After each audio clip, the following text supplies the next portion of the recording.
Good evening, everybody. Although I think Justine just gave away the answer, who knows the name of my law firm? Well done. First winner of the night. Don't spend it all in one place. All right. So I'm working a new PowerPoint presentation. The answers will come after in case people get them wrong.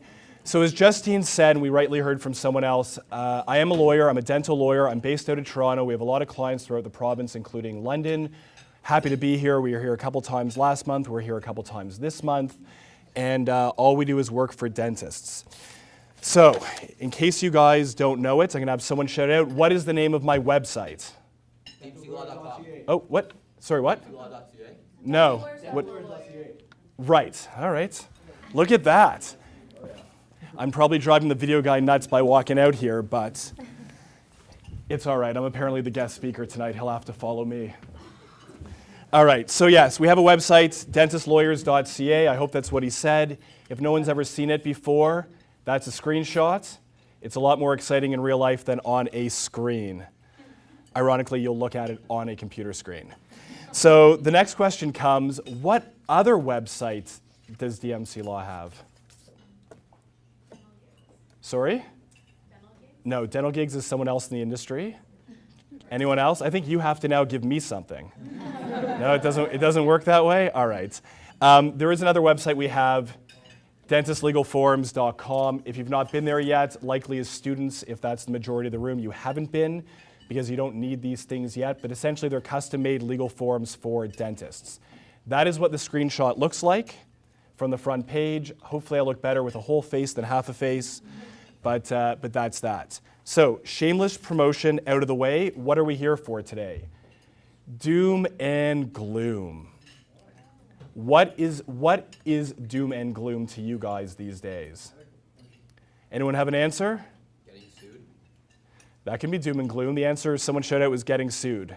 Anyone know why I'm here tonight? Anyone actually read what this presentation is, or just for the... Practice management. Nah, you're all a little bit close. Anyone else? All right, I'm going to give myself a prize. The Ontario Dental Association's Economic Report that came out at the end of 2013. Has anyone in the room actually read the report yet? One person, two, okay, we've got 5 people. Are you guys the over 30 table or the under 30 table? I think it's the over 30 table. All right. If anyone would like a copy, send us an email. We can email it out. We have it in a PDF form. But essentially, the ODA's economic report came out, and it spells a little bit of doom and gloom. So here's what I'm going to do. I'm going to take you through some of the highlights, if you want to consider them highlights, and then we're going to talk about what that means to you. And I think you'll be very surprised at the answer. So, would you guys like to read from the screen, or for the benefit of the video, I'll read it for you guys. I will read it for you guys. The good years are behind us. The future of net incomes for dentists is in doubt. This is due to things like the retreat of third-party insurance, increased manpower, the cost of practicing, and too much competition. Dentists should start preparing for their retirement the day you enter the profession. So what is the ODA essentially saying to you with this economic report? Happy retirement, people. You're going to get a card. I'm told people like pictures and PowerPoint presentations. I have a few. I hope you like them. If you don't bother telling me. So, another highlight from the ODA's economic report is this, and I think you guys should listen. From 2001 to 2013, the number of dentists increased from 5,176 to 7,048, a 37% increase. But the population to dentist ratio decreased from roughly 2,300 to 1,900, so a decrease of 16%. Furthermore, the number of dentist hours available for every man, woman, and child increased from 0.65 to 0.78 during the same period. What's the conclusion? And actually, I think the London, Ontario market is the best example of this. Too many dentists fighting over the same patients. How many people drive down Oxford Street and see a street corner with a dentist office on all 4 corners? Who knows the intersection where there's actually 5 dental offices on the 4 corners? Okay, stop answering. Adelaide and Oxford. All right. Have you won a prize yet? All right. Prize for you. Oh. Spoken like a general dentist. All right. We love orthodontists just like we like the general dentist and all the other specialists, although I'm still to this day waiting to meet my first oral anesthesiologist. So, another point the ODA's economic report raised was, and I think they're all important points, but preventative care is growing more rapidly than clinical remedial care. The number of hygiene hours is increasing and hygiene production has increased.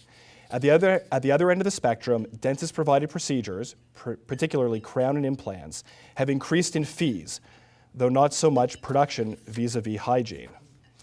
So, here's my question. Are dentists maybe over-treating? Don't actually answer. Look at the comic. Thank you. You guys are slow readers because I expected that laugh to come a little sooner. Yes. Let's just read this again here. Sure.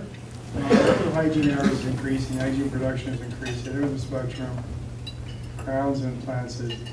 What's increased? The fees have increased? No, so what the report is saying is that the actual work where there may be greater billings is decreasing. It's more the hygiene type work than... Because bonded dentistry came out and teeth now you can do 5-surface MODs and stuff like 5-surface restorations with bonded dentistry that don't fail for 30 years. I have some in my mouth from Western from 1983, so so yeah, crowns are going down, but implants are going through the roof. So, yeah. So there could be it's not part of this presentation, but there's a classic question in business. If you do such a good job and make things really well, are you just simply cutting yourself out of business? Or are you a cynic like myself who thinks that modern day things are created to fail purposely, so you have to buy more and more? Just a quick question. Was everyone able to hear what he had to say? Okay, because that I'm not going to be able to repeat, but I'll try to repeat the easy questions as they come through. So as we move forward, another comment in the economic report was more hygienists and reduced hygiene fees, and the reduced costs related to delivering hygiene services will drop, resulting in increased production. The dentist will spend more time doing recall exams and managing staff, although staff costs will increase as well. Does anyone, maybe for the people who are already out there in practice, does anyone get a sense that this may be true in the practices that they see? Maybe a show of hands? Just a couple. All right. Will this one make you laugh? All right. You'd be surprised. There's not a lot of funny dentist comics out there. Moving forward, dental schools. So look, for those of you who are students, look around yourself in the room. There's students and there's people who are already in practice at various stages of their career. Dental schools have apparently been graduating the number of dentists required to replace the number of dentists who should or may actually be retiring, which they peg around 495 dentists. There are a lot of assumptions here, but if true, it would mean that the dental schools are trying to maintain an equilibrium of the profession. But the entry of foreign-trained dentists and dentists working longer and retiring later will continue to put downward pressure on the population to dentist ratio, which again feeds back into, are there maybe too many dentists out there? And from 2003 to 2012, advertising and promotion expenses grew by 142%, whereas total expenses in general grew by 49%. And for those who have seen our other presentation on dental marketing that we did recently to the University of Western Ontario's Faculty of Dentistry, I guess now it's Western University's Faculty of Dentistry, we believe, as is the ODA, there's no correlation between gross and advertising and promotional expenditures. Now, before I go to the next slide, I'm actually going to have you guys read this. I'm going to leave it for a bit, and I'm not going to read it out because I want you guys to concentrate. I pulled this quote out of the report because I actually think it's a very important quote to pay attention to, especially for those that are the younger crowd tonight. So take a second to read that, and then I'm going to jump in and make a few comments on it.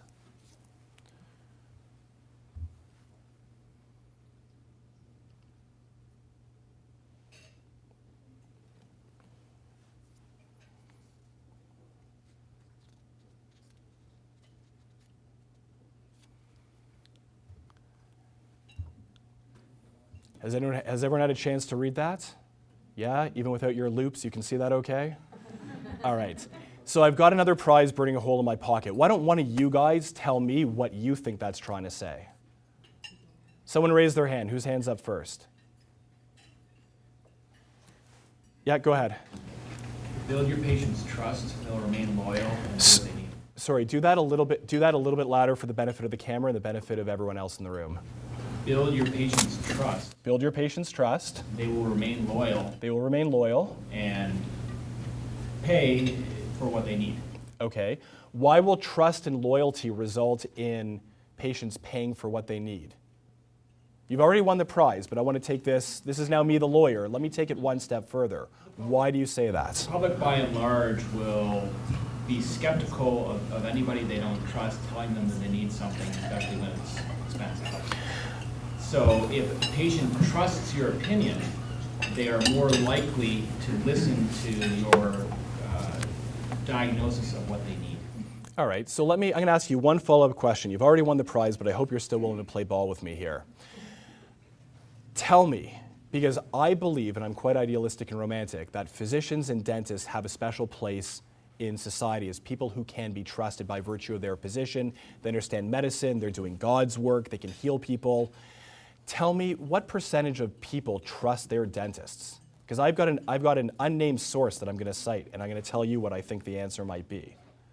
Trust their dentist? Trust, go with dentists in general. What's a general perception? Can you trust your dentist? Less than 50%. Less than 50%. Okay, how about give me something a little more specific? That's pretty, you gave me sort of the halfway point, 43. All right. You've won a prize.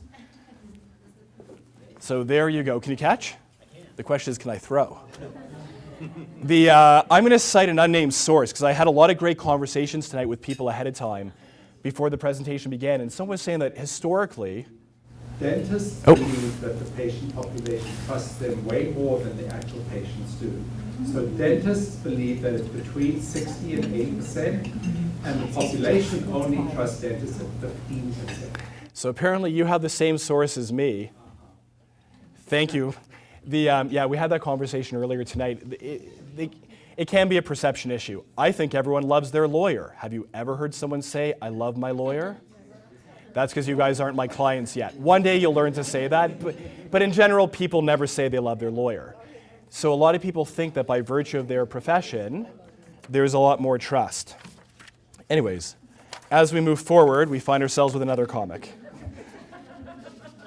See? More laughter. Easier to read, more laughter. Is that the correlation tonight? All right. So, before we go on to our homework. So what I've done so far, the economic report, which I've printed off here, is about 30 pages long, all one-sided, thankfully. It's filled with, there's some line graphs, there's some charts, there's a lot of assumptions, there's also a lot of statements. I can spend the next 45 minutes essentially reading the thing to you, or I'm going to try to get you to think a little differently. Differently how? As I said to some of you earlier tonight, it's a doom and gloom report, although it doesn't look like that from our walruses on the screen. It's a doom and gloom report, but does it matter that it's a doom and gloom report to you guys, especially you guys that are coming into the profession all bright-eyed and bushy-tailed? Does it matter that it's a doom and gloom report? Anybody? Shout it out. Go ahead.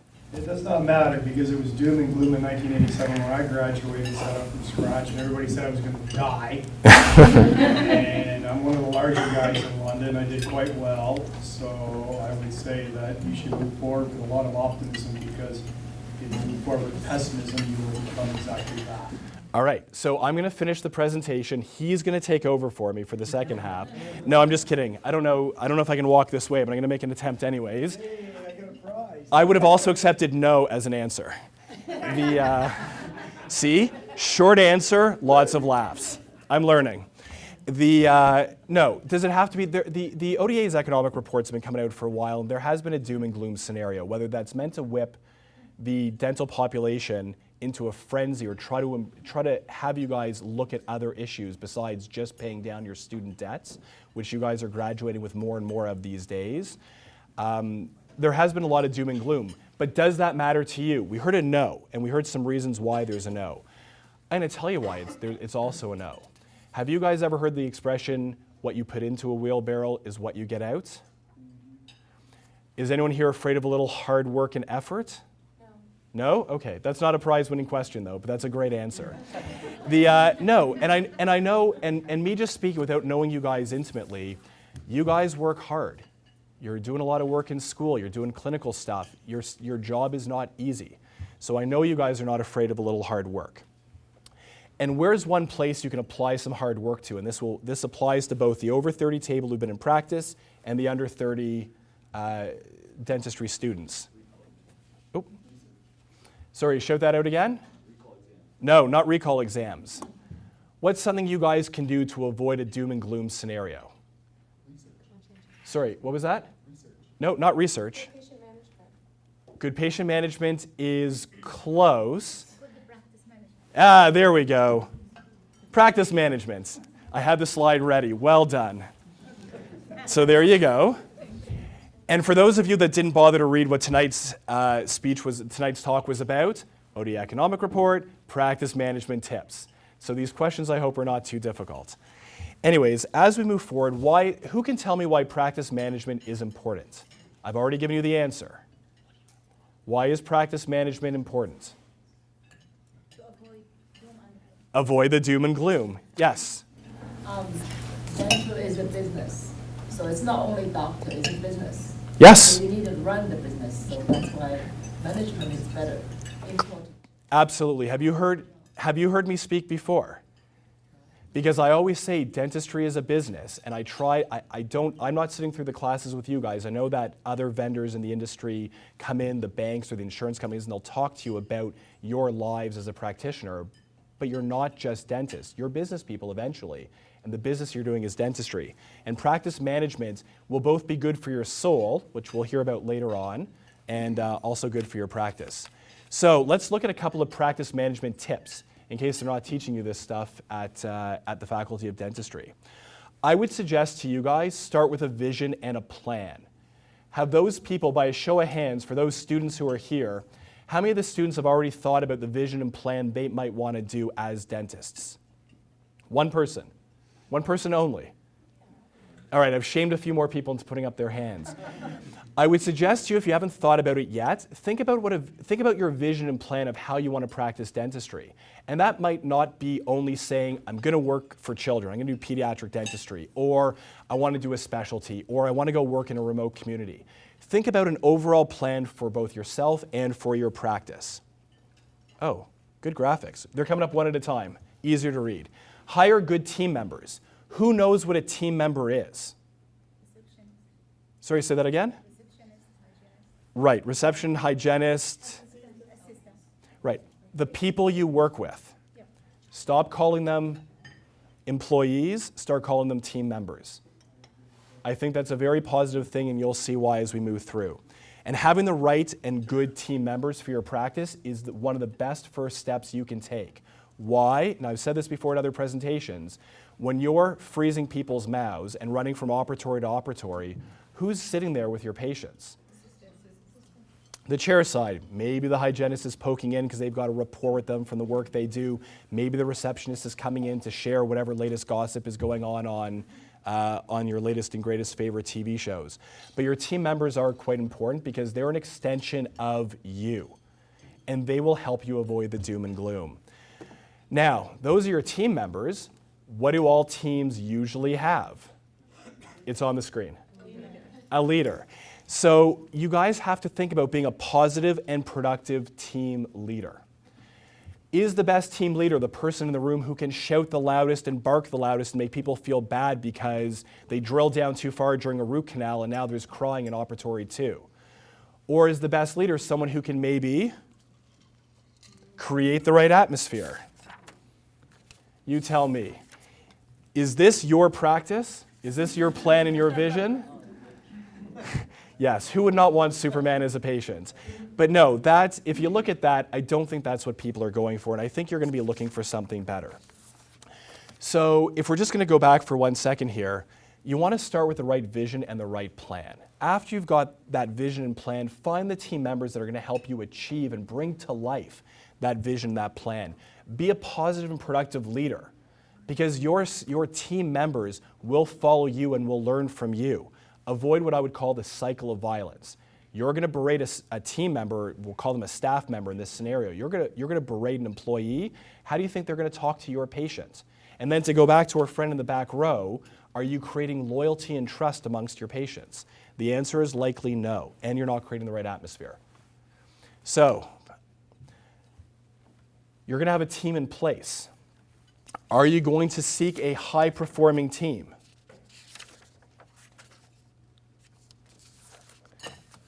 No one wants to shout out. Are you going to seek to have a high-performing team? Yes. All right. Yeah, you should seek to have a high-performing team. And how do you get that high-performing team? So I put one answer up. You want to have a common purpose for the office and the team, and that goes back into what is your purpose and what is your vision of your practice. You know, are you simply running a numbers game where you're trying to shuffle through as many mouths as you can, do as many treatments as you can, get out of closet rich and into, closet poor and chair rich, if you've heard that expression before, essentially comes down to case acceptance. Do you want that? Or maybe you want something a little more. Do you want to have a common purpose where not only are you treating people, you're educating the patients with good preventative care techniques? Maybe you're giving back to the community. You know, for those people here, maybe I can ask those people who are already in practice, does anyone here give back to the community as a whole, maybe doing some pro bono dentistry or working with people who have special needs? Anyone give up a couple hours of their day, week, month, year to do that? All right, I've got one person there. That's maybe something that can foster a better environment. If you want to look at the, I'll do this in quotations with a funny face, altruistic reason for doing it, maybe it helps your branding, maybe it helps your marketing, or you know what, maybe it just improves your soul. It might be a little chicken soup for the soul. It improves your staff morale, the patients hear what you're doing, a good vibe goes out, especially if maybe you're not in the heart of downtown London or Toronto or Ottawa or Windsor, one of these bigger cities, and you're somewhere else. This is great stuff to show that you're part of a greater community. But you got to have that common purpose for the office and team. So everyone's on the same page and everyone's working together for that goal. How about good communication amongst team members? Anyone ever try to achieve something and not tell anyone what they're doing? What about miscommunications? Those things lead to problems? All right, I see a nod of heads. Usually the answer is yes. So how can you, within your own practice, and again, thinking back to what we're talking about, how are we avoiding the doom and gloom that might lead to perhaps a less than stellar economic side of your dental practice? Well, have good communication. There's certain questions you never want your front desk staff to ask, such as, what treatment did you have today? So what treatment did you have today? How many units of something? Oh, I guess that's not a question for them. That's a question between maybe the hygienist or the chair side with with reception. But you want to have good communication. What about what treatments are being done today? Maybe there is someone who's got some, it's not a special need, a fear of needles. I have a fear of needles. Anyone else here have a fear of needles? All right. I waste a little bit of my dentist time because as he's sitting there getting ready to do a treatment, for me, I keep shaking my hands and shaking my head. I have to see the needle. I have to look at the needle. I have to come to terms with the needle. Big, small, I need to breathe. The chairside assistant has to explain to me, it's just a needle. We can give you a little bit of topical, freezing first before you get that. But there was once, so I usually have the same chairside that looks after me. I've been with the same dentist for about 18, 20 years now, and she's been there the whole time and understands me, knows that I have these fears. One time she wasn't there, and I simply had, and the chairside came in and simply said to me, stop being a baby, it's just a needle.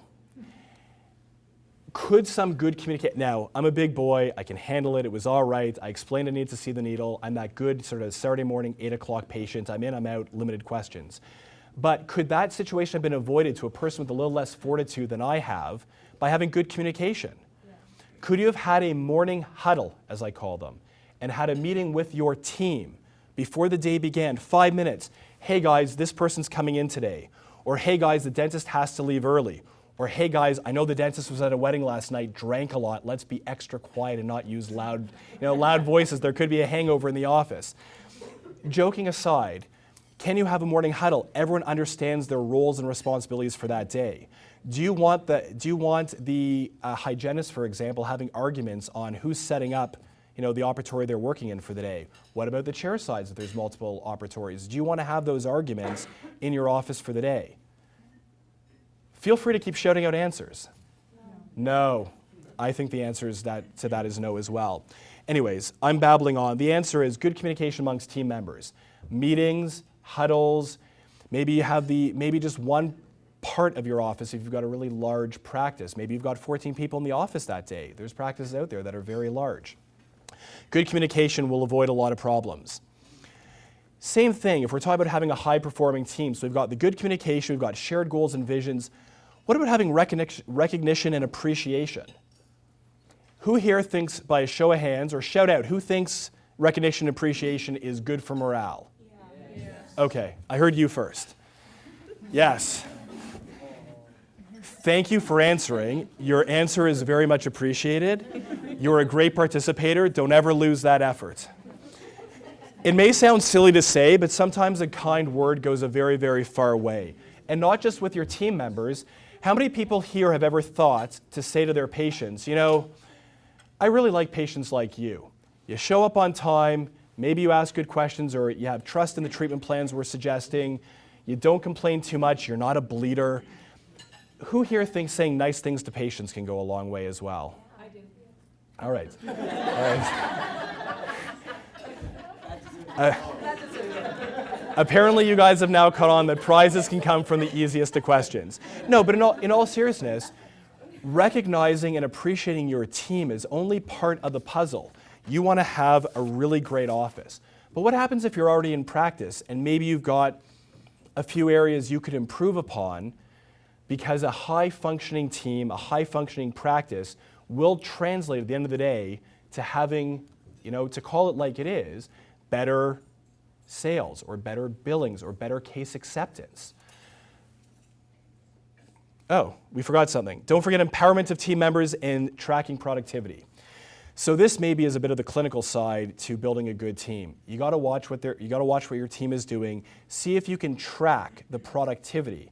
For hygiene appointments, are they going 60 minutes or are they going 40 minutes? Are you as the dentist, when you're doing a crown, now this may come down to clinical ability, is it taking you 20 minutes or is it taking you 40 minutes? Imagine, for the pre-treatment side of the crown work. So you may want to empower the team members to be able to, one, have a little bit of independence under your oversight and see if you can get them to do a little more within the office, improve their own productivity and improve the office's productivity. And at the same time, by empowering them, they may turn around and become the leader of tomorrow. You're the leader of today, you're training the leaders of tomorrow. Anyways, and also track your productivity. Oh, that looks like a high-performing team. Look at how big their toothbrushes are. Now, what I was saying before is there's people here who have already been in practice, and maybe you, in reflecting upon yourself, you're not as high-performing as you want to be. Can you change? Can change be embraced? Should you fear change? I'm going to suggest to you that one should never fear change. You should embrace change. I'm doing this presentation without my law partner, who I do every presentation with. I think it's a good change. He fears the change. But he's actually out of town on vacation right now, so I'm very jealous. He is out of town on vacation right now, so I'm very jealous. He does not fear change. He's happy to get out of the office and put on a bathing suit and go swimming somewhere warm. Anyways, can you create, one of the changes that happens is you have to create a high-performing team. Was Rome built in a day? Who said no first? Was it you did? All right. You never know when the easy questions. I thought about putting stars up on the slides that were going to show where the questions that won prizes were, but I thought that was too easy. Rome wasn't built in a day. Who's prepared to do some hard work, put in some elbow grease, and maybe repair some relationships in their own office? I think the answer is embrace the change. And the embrace should not only include your team, but also the practice's patients. The patients may be used to certain aspects of your practice. What if you want to change that? Who here is afraid of change? I embrace it. I hate it. You guys want a quick anecdote? All right, so part of DMC Law's branding is we're young, we're hip, we're tech savvy, but I'll have a confession to make. I just upgraded and finally got on board with a high definition PVR box for my TV. It's taken me a lot of years to get there. You know how to use it? I do know how to use it. I can also still set VCRs for those grandmothers in the room that might need some help. That was actually my job in high school. I had 2 jobs in high school. I was talking about grandmothers. My 2 jobs in high school, 1, I worked in a filing room of an accounting office. 2, I went to my grandparents' house every Sunday morning to reset the clock on their VCR. Now, thankfully, digital boxes, the time just shows up. It's linked to the internet. Everything is safe. So anyways, I hate it. The sort of on-screen TV guide looks different. How I record things look different. I spent last night, if I look tired today, I cried from about 10 o'clock last night to 12 o'clock as I tried to figure out how to set up the shows I enjoy watching. Quick shameless plug for Game of Thrones if no one watches that show. So I have it set up for every Sunday because I usually work. When I miss it, I could cry. And last night it took me 2 hours to program this thing. I effing hate change. So I embrace it, but I hate it. Guess who also hates change? Everybody. Think of yourselves. Can anyone, by a show of hands, this is not a prize-winning question, who here actually likes change? 1 person, 2 people. All right. So we have 2 liars in the room and a bunch of honest lawyers. And what you want to do is, because if you're doing this self-reflection, you're looking at your practice, or even if you're going to start out, change what is not working. Who's going to fix something that's not broken? Probably nobody. You want to change what's not working. And here's something really important that I heard along the way in my travels here in the dental industry. If you don't know if something is working or not, figure it out. Figure it out. Don't go about things blindly. You'd be surprised how many people, so for the dentists in the room, and I think that's everybody except for me, oh, and our insurance friends, of course. Hello. For the people in the room who are a dentist, how many of you think you're going to get too busy worrying about production numbers, being hunched over in your chair, try to remember good posture, but hunched over in your chair working in people's mouths? And that's all you're going to be doing. How many people have that acceptance already? No? Positive people, I like that. We've got 1 person with a doom and gloom attitude, all right. You got to think more. It's not just about numbers. Although looking at an ODA Economic Report, they're going to scare you that your numbers are something you need to be afraid of. Sometimes it's not all about numbers, and we'll come back to something about that a little bit later on.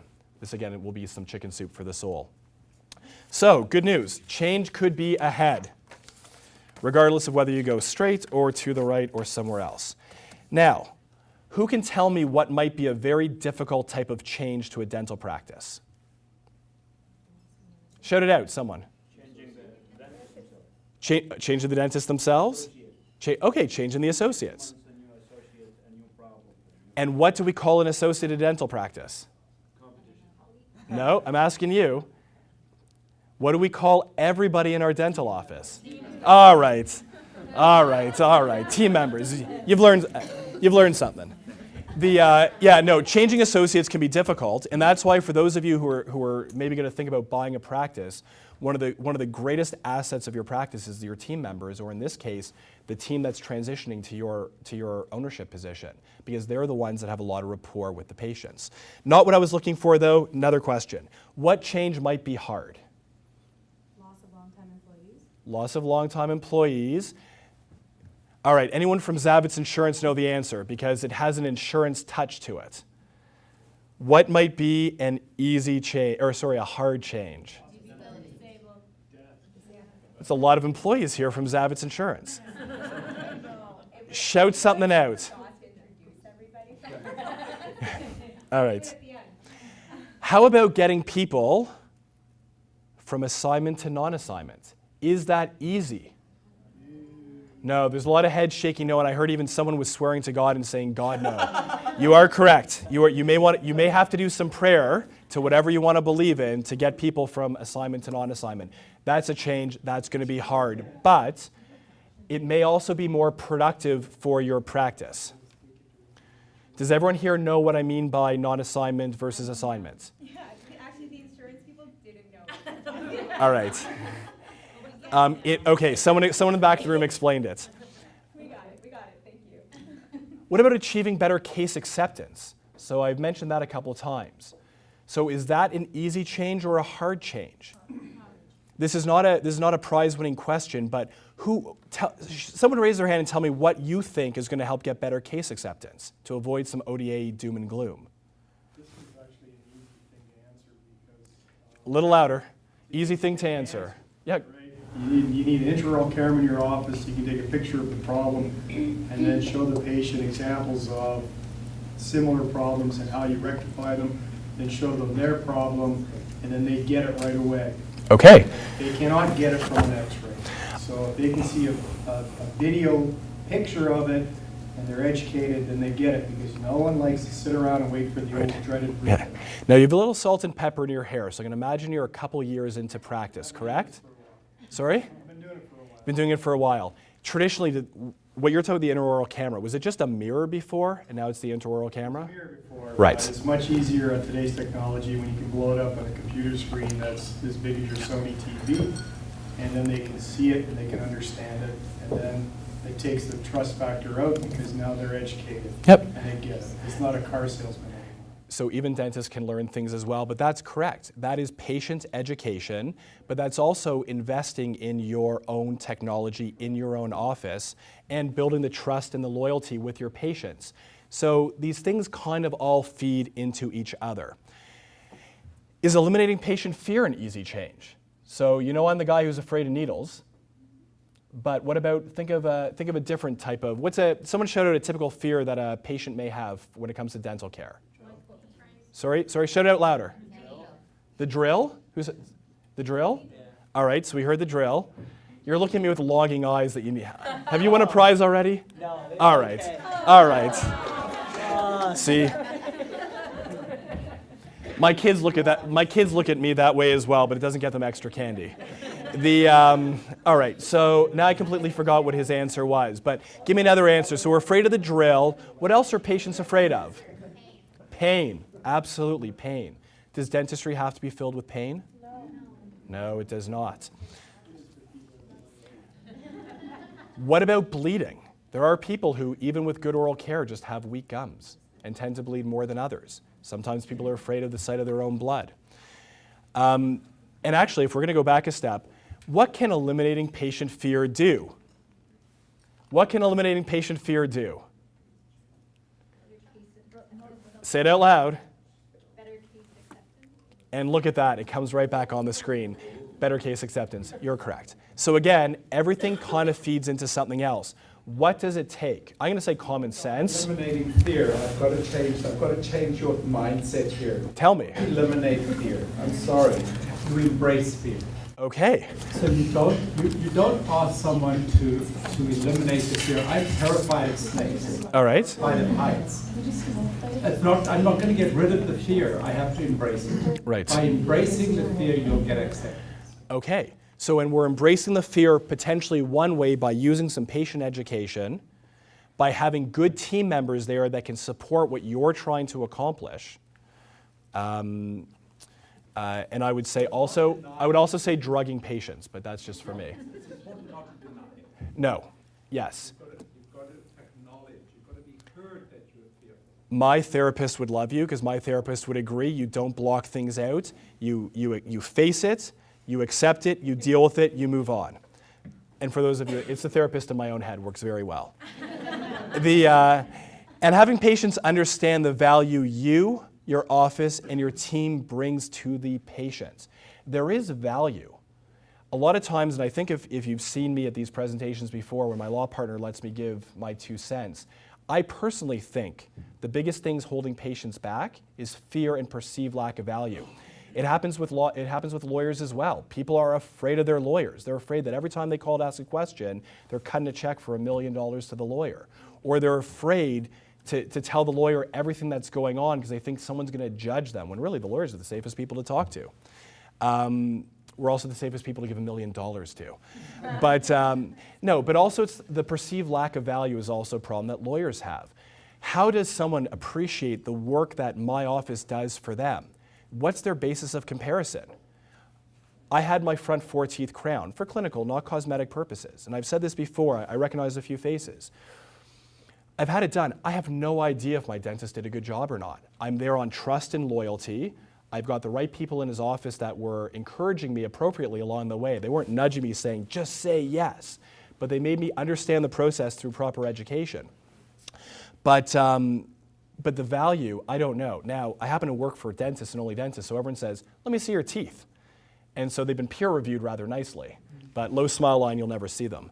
They've been peer reviewed quite nicely. So I guess I can appreciate that I did get the good value. But the value from that practice was more of how I was treated as a patient. I didn't feel like I was just a number. And my dentist actually, as I've learned more and more, and as I read the suggested fee guide, I don't pay full freight. And my dentist doesn't actually know that I'm a lawyer for dentists. And another easy change, is there better marketing of your dental practice? Is that an easy change? You guys are not answering. Oh, I heard a yes. You think that's an easy change? You guys must know I'm out of prizes, so you guys have stopped answering. No, better marketing of your practice can be an easy change. So, what comes next? Marketing your practice. Now, someone in the audience just rolled their eyes because they've seen our presentation before because we were just at, no, it's you, don't look away. I recognize you from our presentation. You were sitting in the 3rd row on the right when we were at the faculty. Although you guys all look slightly different in civilian clothing than you do in your scrubs. So I'm going to actually blow through this as quickly as I can. Because if you don't know this, I'm going to tell you guys where to find it. In fact, why don't you guys shout out and tell me where you can find anything I'm now about to talk about? Not dmclaw.ca, where? Dentistlawyers.ca, right. The website, as we shamelessly plug our website, and Zavitz Insurance. Forces at play. We've talked about this already. Too many dentists, not enough patients, insurance cutbacks, stagnant household incomes, increasing cost of practicing. What is the solution? Who knows our favorite chart? You want dentists with a high IQ and good needs, but they're apparently, if you listen to my law partners, someone else's patients already. They're not, for the students in the room, they're not your patients. They're someone else's patients. So how are you going to get those patients? Now, I'm not saying that you're supposed to beat up your neighbor and knock out the other dentists and steal their patients, but you got to do something. So how do you get and keep patients? So we heard this before from our friend in the back of the room. Trust, loyalty comes from having a strong rapport with the patients. Have strong clinical skills. That's something that often gets overlooked. Just because you graduated, and I feel bad for saying this, doesn't mean you're technically competent. I agree that you all are, and I believe that you all are. I don't know. I can't judge. I'm not a dentist. Are all lawyers the same? Is all of our work the same? Some lawyers, I would suggest, are better than others, and some niche to dentists. So spend more time on the right type of advertising. So from the ODA's Economic Report, it said that there's not really a correlation, and we preach this. From what we've discovered, there's very little correlation between the sort of traditional print advertising and case acceptance or grabbing patients. So you might want to focus on the right type of advertising. Who here can shout out a good right type of advertising? Whitening for exams. No. No, what sort of patients does that bring? And we have clients who do that, so I'm not going to chastise free whitening, but what sort of patients show up at your practice for free whitening? The ones that leave, the ones that come for the deal, take the free whitening and don't come back. It's not to say all are, I had whitening done before the crowns. It's not to say that people, that you shouldn't offer services or these services aren't required. It's just to say that though offering incentives like that tend to attract the wrong type of people. And if you're looking to avoid doom and gloom, you might not want to do that. But again, you'll be in your own practice. You'll help make these decisions for yourself. Another example, your hand is up. Wedding dentistry for couples? All right. So just as a sidebar here, because lawyers are good for sidebars, clearly someone in this room has seen our presentation before or visited our website because yes, my law partner is very big. He thinks a great idea would be a niche practice of having a dental practice just for, future newlyweds, for those people who are getting married because, and my example is, if only I had known how much improved my smile would be before the pictures at my wedding, I would have done the work years ago. I would have 100% done the work years ago. I didn't appreciate that a better looking smile would show up in pictures because my wedding photographer did not like me smiling like this. Not a good wedding smile. It makes it look like I didn't want to be married, which then got me in trouble with the wife before I was even married. So you want to spend money on the right type of advertising. What about some internal advertising? I sort of mentioned this, I think, when I was speaking with you. You know, you're a really good listener. I really appreciate how attentive you've been. If there's more people like you, bring them out to the next one. I really enjoy speaking to a room of people like you. Do you know anyone like you who'd be like that? So let's do it differently. If you're raising your eyebrows, I'm going to use you. You know what? You're one of my favorite patients. You show up on time, and remember, I sort of spoke about this earlier. You show up on time, you ask good questions, you understand what we're doing. I'd really like more patients like you. Do you know anyone who's like you that you might want to introduce us to? Maybe not the exact way you say it, but internal referrals. Internal referrals can be a very great source of the right type of advertising. Don't forget, when you're busy appreciating your team, who else should you appreciate? Existing patients. Do not ignore them. What do unhappy patients say about a dental practice? Because this is the wrong type of marketing. Sorry, what? Get ripped off, don't ever go back. Anyone else? Rude front desk, yes. It's funny you said those things, so here we go. Staff were rude, number one on the list. I waited too long, also an issue. Old equipment, believe it or not, patients notice those things. The place smelled funny, like impression material and tears. The dentist didn't seem to care. The dentist overbilled me. Dentist didn't properly communicate, and the dentist seemed to be in a hurry. So, to the guys and girls who've seen our presentation before, shout out yes or no. Does any of that have to do with your clinical skills and clinical approach? No, it doesn't. So, watch this. What do happy patients say? What? Who said nothing? There is a fear. People are more likely, I don't think it's in the ODA Economic Report, but studies have shown people are more likely to complain than say something nice. Now with the internet, you guys got to get used to it. Yeah, some people fear Yelp for a reason. My sister actually goes to the same dentist as I, and she actually had some clinical work done. She too had some treatments, and I didn't know. And one day she happened to say, "Hey, look what was done. I love my smile. The dentist was great." I said, "Did the dentist do a good job?" I have no idea if they did or didn't. And she said, "Yeah, great chairside manner. It made me feel comfortable. There was, there wasn't pain," which kind of feeds into a clinical issue, but she was really happy. When I told my dentist, I said, one of the ways I was able to say yes without thinking to your treatment plan for me was my sister reported a really good experience. But it's hard, and he said, I only wish more patients shared good experiences. Unfortunately, people are more likely to complain than say something nice. Anyways, but what do happy patients say? Oh, very caring. Let's ask you guys, what would a happy patient say about your practice or about the dentistry? Painless. Good communication. Good communication. Thorough. Sorry? Thorough. Thorough, yes, thorough. Friendly. Okay, sorry? Funny. Yes, everyone wants their dentist to be funny. Aside from maybe the thorough part, I think I didn't hear clinical stuff. Compassionate. Time to explain. Best interest at heart. Made me feel at ease. Staff were polite. Equipment was modern. And amazing with children. Believe it or not, that's an important thing. Do any of those have a clinical side? Or does this speak to practice management? Practice management. I hope it does. Otherwise, I've done this presentation incorrectly. And if I have to connect the dots for you guys, good practice management, which includes, so here's your positive reinforcement through hearing it again. Good team, good leadership, good communication, not just in it for the money. Lead to happy patients. Happy patients hopefully lead to referrals. Referrals lead to more patients. More patients lead to a more productive and hopefully healthy practice. So, what type of advertising can you do? Good news. I'm not going to talk about it. It's in an article my law partner wrote. It's on the website, which is All right, I'm gonna have to reach into my pocket here. What's the not the prize, what's the website?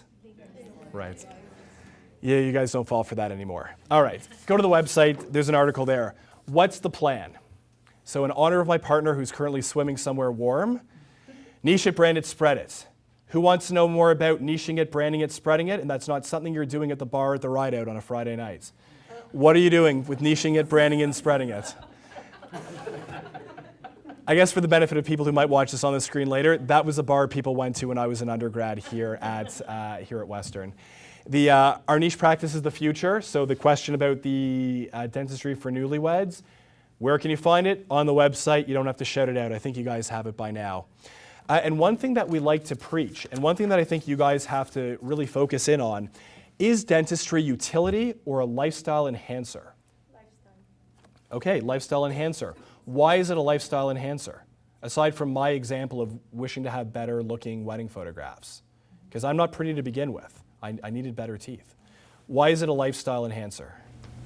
To improve your social life, show that you not only health, but show that you is All right, showing health, perhaps improving a social life.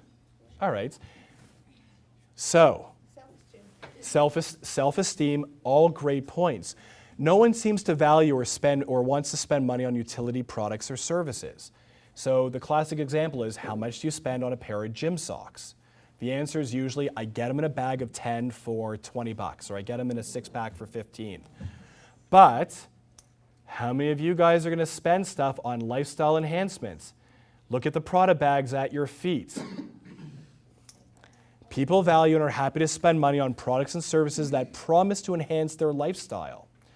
So if you believe that dentistry is not just utilitarian, and there is a clinical need for dentistry, of course, but also a lifestyle enhancer, how are you going to communicate that to your patients?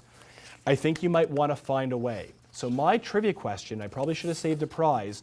If you know the answer, don't shout it out. Let's get someone who hasn't heard this before. For the people in the back who are not listening, what is the first thing you put on every morning when you wake up? Anybody? This is why we listen. What's the first thing you put on every morning when you wake up? A smile. There you go, a smile. How many people know that, though? This room was quiet. It really should be the first thing you put on every morning. You're smiling because you just came from a great dental appointment. Or maybe this is it. Toothbrush, $5. Toothpaste, $6. Having teeth to brush, priceless. How many patients appreciate that?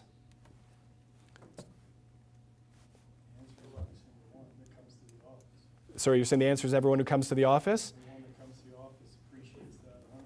At your practice, because you've properly educated the patients, you've got... In general, I mean, let's face it, there's a lot of people out there marketing to them constantly, like Colgate, Oral-B, Crest, Listerine, they're marketing, so the message is out there. So people that go to the dental office, yeah, they're there because they like their teeth. All right, it's not just for the benefits plan they have at the office. They like their teeth. I don't disagree. Perceptions of dentistry, things that you guys have to overcome. Maybe one of these easy changes, hopefully, or part of how you're going to have a better communications with your patients. We're out with maintenance, we're out with painful, we're out with too expensive. We are in with healthy, pain-free, and a beautiful smile. I don't know, to be honest, and I haven't been in the profession as a dentist for 50 years or 100 years. I don't know how healthy, pain-free, and beautiful smile was not always the starting point. I don't know, but that's what it really should be, and that's what, if you're thinking of goals and visions, could that be your goal and vision for your office? Could that be something you communicate to your patients? So, I'm going to go a little bit off script now. This is sort of the conclusion where we talk about, do you have a brand? How do you sell that to the patients? How do they get them to understand? And everything feeds all back into each other. But I actually had a great conversation with someone earlier this evening, and I said if it's all right with him, I'd like to mention it to you guys. And I've kind of filtered it in. Is everything about dentistry economics? Yes or no? Why are you saying no? Who has an answer on why you just said no? It's easy to say no, but why are you saying dentistry is not just about economics? Someone throw their hands up. Go ahead. Relationships you build with your patients. Okay, relationships you build with your patients. Who else said, why else is there a no? Your hand's up. Helping people out that can't find help anywhere else. Okay, helping people out that can't find help anywhere else. We'll remember that and we'll come back. Go ahead, your hand was up. If all you're thinking about is economics, your patients will pick up on that and know it. Okay, so for those who couldn't hear, and I just want to make sure I heard you correctly, if all you're thinking about is economics, your patients may pick up on that, and they may. Sorry, you said they'll pick up on that and maybe feed off of that. Oh, they'll know it. Yeah, they'll read it on your face. Especially if you're saying to your chair side, we got to finish this quick. I got to get 10 more things in today so I can buy the Mrs. or the Mr. a new something or another. A new lifestyle item, for example. Why did you say no? It's still healthcare. It's still healthcare. Okay. So I'm a bit of an idealist and a romantic, and I think yes. I think what you guys do is healthcare. You're still a business, though. You've got student debts. You've got staff to pay. You've got your own interest to, clothe, shelter, feed, some lifestyle choices you have to make. Yes? When you consider you spend a lot of time in school developing the skills required to practice dentistry, spend a lot of money to set up a facility. Yep. You're going to spend your most active hours of your day doing dentistry.